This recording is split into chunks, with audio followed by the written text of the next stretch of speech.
Disneyland, the so-called happiest place on Earth, is where dreams come true, but sometimes nightmares sneak in.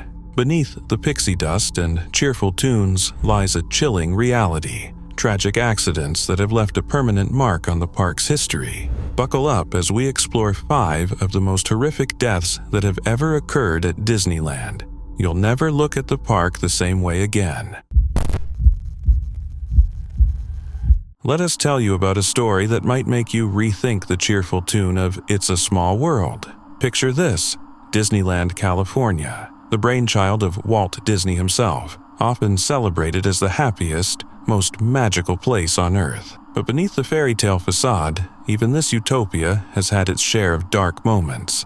By 2003, 27 people had tragically died at Disneyland, casting a shadow over its glittering reputation. Among these incidents, one stands out for its sheer absurdity and heartbreak: the ordeal of Jose Martinez.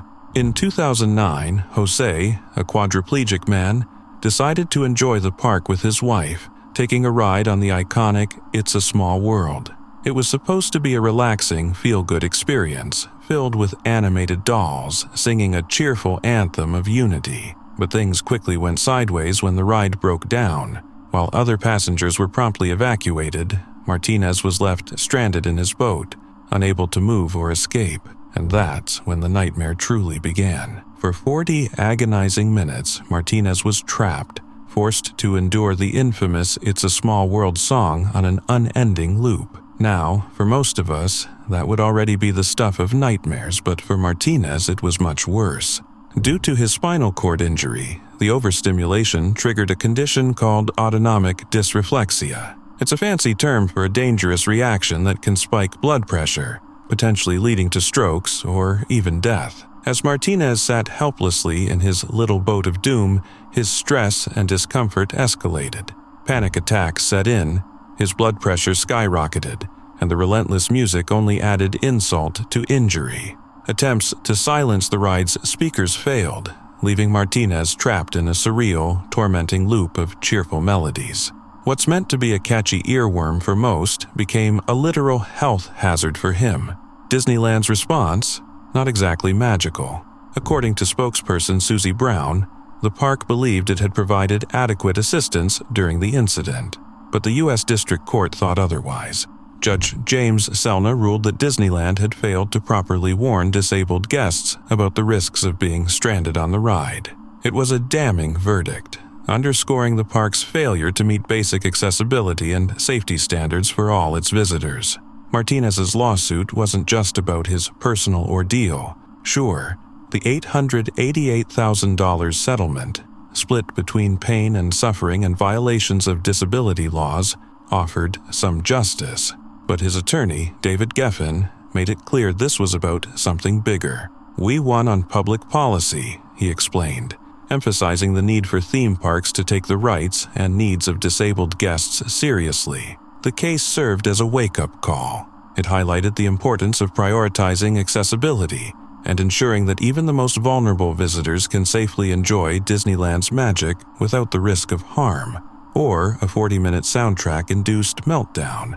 So, the next time you hop on It's a Small World, remember Jose Martinez and his harrowing tale. Because while Disneyland is a beloved escape for millions, it's also proof that even in the happiest places on Earth, safety and inclusion are no small matters. Let's talk about Disneyland's monorail. Sleek, futuristic, and practically synonymous with the word iconic. It zips gracefully through the park like a scene straight out of a retro sci-fi movie, promising every passenger a front row seat to the magic. And yes, you probably have that catchy monorail, monorail, monorail tune stuck in your head right now. Technically, it's Disney's now, so they've got you there too. But as much as this sleek marvel screams innovation and safety, there's a side to it that reminds us humans don't always make the smartest choices. Enter the tragic story of Thomas Guy Cleveland. The date was June 17, 1966. Thomas was a 19-year-old from Northridge, California, with a plan: visit Disneyland. Sounds simple enough, right? But for reasons we'll never know, Thomas decided not to use the main entrance like, well, everyone else. Maybe he didn't want to cough up the admission fee. Maybe he was chasing some thrill of rebellion. Or maybe he genuinely thought he'd discovered the ultimate Disneyland hack. Whatever the reason, he made the fateful choice to sneak into the park by climbing onto the monorail track. Now, let's pause for a moment. You've got to admit, walking along a track built for high-speed trains doesn't exactly scream smart decision. But hindsight is 20/20, and at the time, Thomas probably thought he was being clever. Unfortunately, he was about to find out the hard way that clever and dangerous don't mix. As Thomas strolled along the track, a security officer spotted him and immediately tried to intervene. The officer shouted warnings, desperately urging him to get off the track. But whether it was adrenaline, panic, or sheer disbelief, Thomas didn't stop. Perhaps he thought he had more time. Perhaps he thought he could outrun the monorail. Spoiler alert, he couldn't. The monorail came speeding toward him, and tragedy struck. The train hit Thomas and dragged him underneath, causing fatal injuries. It was a heartbreaking incident that not only claimed a young life, but also became one of the first deaths in Disneyland's history. For a park known as the happiest place on Earth, it was a grim reminder that even in a world of pixie dust and magic, bad decisions can lead to devastating consequences. Thomas's story stands out not just because of its tragic nature, but because of the underlying lesson it carries. Disneyland's transportation systems are meticulously designed to be safe, as long as you use them properly. When people ignore safety protocols or take unnecessary risks, even the most magical places can turn perilous. The monorail, in particular, seems to have an almost magnetic ability to tempt people into risky behavior. Maybe it's the allure of the tracks or the thrill of sneaking into the park. But one thing is clear. Those sleek, futuristic trains aren't forgiving when people stray into their path. So, what's the takeaway here? If you're planning a trip to Disneyland, stick to the official entrances. Sure, they might not have the same rebellious charm as sneaking in, but they'll get you to the churro stand alive and well. Shortcuts might seem appealing, but as Thomas's tragic story shows, they're not worth the risk. The next time you see that monorail gliding through the park, take a moment to appreciate it, and remember, it's best admired from a safe distance. Rest in peace, Thomas, and let's all do our part to keep the magic and ourselves alive. The Matterhorn bobsleds at Disneyland is famous for its exhilarating twists, icy slopes, and stunning views. It's a ride that promises thrills, but it also carries a lesser-known somber legacy. While the Matterhorn is often associated with excitement, it's also the site of one of Disneyland's earliest and most tragic incidents. Buckle up, because what was once a fun-filled adventure turned into a nightmare for one young visitor, Mark Maples. It was the summer of 1964 when 15-year-old Mark Maples from Long Beach visited Disneyland with two of his friends. Like many teenagers, they were eager to experience all the park's attractions, and the Matterhorn, one of the newest and most exciting rides, was high on their list. But for Mark, the thrilling bobsled ride would take a tragic turn after a fateful decision, a decision that would cost him his life. As Mark and his friends ascended the Matterhorn's icy mountain, the excitement was palpable. However, in his youthful excitement and perhaps the rush of the moment, Mark decided to take matters into his own hands. He ignored the safety instructions that had been repeated to every rider before boarding. Mark unbuckled his seatbelt and, in what could only be described as an ill-advised act of curiosity, tried to stand up while the bobsled sped along the track. Whether it was teenage bravado or a misguided attempt to get a better view of the ride's unique interior, no one can say for sure. What we do know is that Mark's decision to stand up mid-ride was the catalyst for the tragedy that followed. As the bobsled raced down the track at about 20 miles per hour, it reached a sharp curve. Mark lost his balance and was violently ejected from the sled. He fell directly onto the track below, sustaining catastrophic injuries, including head trauma, shattered ribs, and severe internal damage. The ride's interior was dark, making it difficult for Mark's friends to notice the gravity of the situation. One friend felt Mark collide with him briefly during the ride, but didn't fully realize what had happened until the sled reached the end of the line. When the ride finally came to a stop, Mark's friends immediately reported him missing. At first, operators dismissed their concerns, assuming it was just an overreaction or a misunderstanding. It wasn't until two girls in the sled behind them confirmed seeing someone fall that the ride was stopped for investigation. The discovery was grim. Mark was found unconscious on a ledge, about a third of the way down the mountain. He had fallen hard and was in critical condition. Despite being rushed to the hospital, his injuries were too severe. Mark passed away a few days later, leaving his friends, family, and the entire park community devastated. The Anaheim police chief ruled the incident an accident, following a thorough investigation. Disneyland officials later confirmed the tragic truth. Mark had unbuckled his seatbelt and stood up during the ride, which had caused his fatal fall. Mark's death was a wake-up call, one that highlighted just how important it is to follow safety guidelines on amusement park rides. Not only did Mark's death mark Disneyland's first fatality, but it also underscored how even the smallest decision, ignoring the rules for just a second, can lead to irreversible consequences.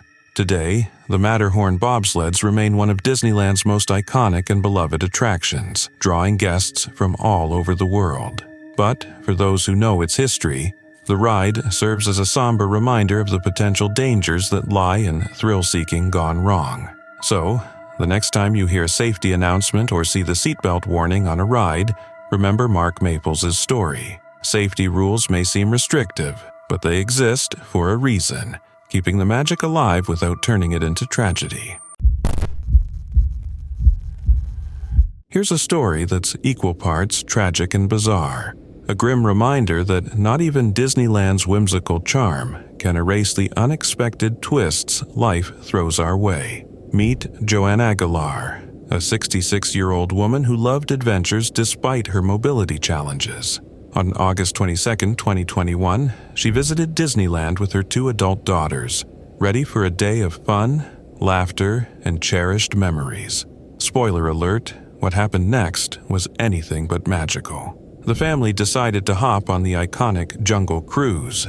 You know, the one with pun-loving skippers who make bad jokes about hippos and backside of water gags. But there was a hiccup. There wasn't a wheelchair-accessible boat available. The cast members assured Joanne that she could still ride a standard boat if her daughters helped her aboard. Determined not to let the minor inconvenience spoil the day, Joanne agreed, and, with a bit of assistance, she made it onto the boat. Smooth sailing, right? Well, not quite. The ride itself went off without a hitch. Tigers leaping 20 feet, hippos lurking in the water, all standard Jungle Cruise flair, delivered with the classic deadpan humor. It was all smiles until it wasn't. When the ride ended, it was time to disembark. And that's where things took a turn for the tragic. Joanne, with her daughters by her side, attempted to exit the boat. The cast members had placed some small blocks on the steps to help lower their height, a seemingly thoughtful gesture. But as Joanne maneuvered to step out, she lost her balance and fell backward into the boat. The fall fractured her right femur, a devastating injury. What should have been a lighthearted adventure turned into a nightmare as Joanne was rushed to the hospital. Months passed, and Joanne's recovery journey was anything but smooth. She was transferred to a rehabilitation facility where complications piled on. Tragically, 5 months after the accident, Joanne developed an infection, went into septic shock, and passed away on January 29, 2022. The Agalar family, heartbroken and grieving, filed a lawsuit against Disney, alleging negligence and mistreatment. They claimed that cast members not only failed to provide proper assistance, but also mocked Joanne during her struggle to exit the boat. According to the lawsuit, this left Joanne feeling humiliated and ashamed. The family also argued that the small blocks placed on the steps were unsecured and posed additional risks. Disney, however, painted a different picture. The company denied all liability, stating that Joanne's injuries were a result of her own actions. They emphasized that the Jungle Cruise offers a wheelchair-accessible boat for guests who require it, but Joanne opted to ride the standard boat with her daughter's help. In court, Disney argued that the family was aware of the potential risks associated with the visit and requested that the lawsuit be dismissed. As the legal battle continues, the Aguilar family's attorney, Michael Gandon, has spoken out about their heartbreak. He described how the family had gone to Disneyland to create joyful memories, only to leave with a profound sense of loss and indignity. They remember the lack of dignity and respect shown to their mother, he said, which ultimately led to her death. The case remains unresolved, casting a shadow over Disneyland's carefully curated image of happiness and harmony. It's a stark reminder that even in the happiest place on Earth, things can go horribly wrong, and sometimes no amount of pixie dust can fix them. It's June 25, 2000. Christina Moreno, a bright-eyed 23-year-old from Barcelona, Spain, is on the trip of a lifetime. Fresh off her wedding, she and her new husband are honeymooning in California. And of course, Disneyland is on the itinerary, because what's more romantic than the happiest place on Earth? Their day is filled with laughter, churros, and snapshots with Mickey Mouse, but the grand finale, the Indiana Jones Adventure Ride. It's the kind of ride that promises thrills, chills, and maybe a moment of sheer panic as boulders almost crush you. Christina and her husband buckle in, ready for an adventure that will surely become a treasured honeymoon memory. But here's where things take a dark turn. After the ride, Christina complains of a headache, a serious one. Not your average I need a coffee headache. They decide to cut the day short and head back to their hotel to rest. But the headache doesn't just linger, it intensifies. Concerned, her husband rushes her to Cedars Sinai Medical Center, where doctors drop a devastating diagnosis. Christina has suffered a brain hemorrhage. Despite the best efforts of medical professionals, Christina never recovers. On September 1st, 2000, just a little over 2 months after her magical Disneyland visit, she tragically passes away from a cerebral aneurysm. Now, as heartbreaking as this story already is, the plot thickens. Christina's family believes her death wasn't just an unfortunate coincidence, but directly tied to the Indiana Jones ride. They file a lawsuit against Disney, claiming that the ride's intense shaking and stress caused the aneurysm to rupture. And honestly, if you've ever been on that ride, you might see their point. It's not exactly a gentle cruise.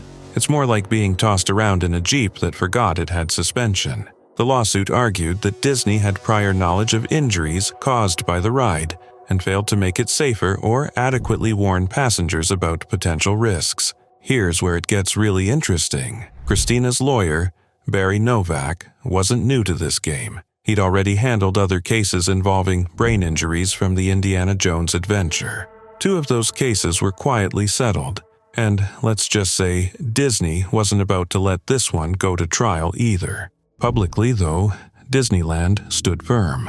Their spokesperson, Ry Gomez, defended the ride, insisting it was safe and not responsible for Christina's tragic death. Rob Doty, Disneyland Resort's vice president of communications, even emphasized that safety was their top priority. Yet, the Moreno family's lawsuit clearly rattled the company, as they eventually settled for an undisclosed amount. Of course, in classic corporate style, Disney didn't admit to any wrongdoing. Christina's story is a tragic reminder that even in places designed for joy, life can take an unexpected and heartbreaking turn. While the Indiana Jones ride continues to thrill visitors today, stories like hers add a sobering layer to the excitement. Next time you're gripping the safety bar on a high-speed attraction, remember to hold on tight. And maybe, just maybe, whisper a little thank you to the universe for a safe landing.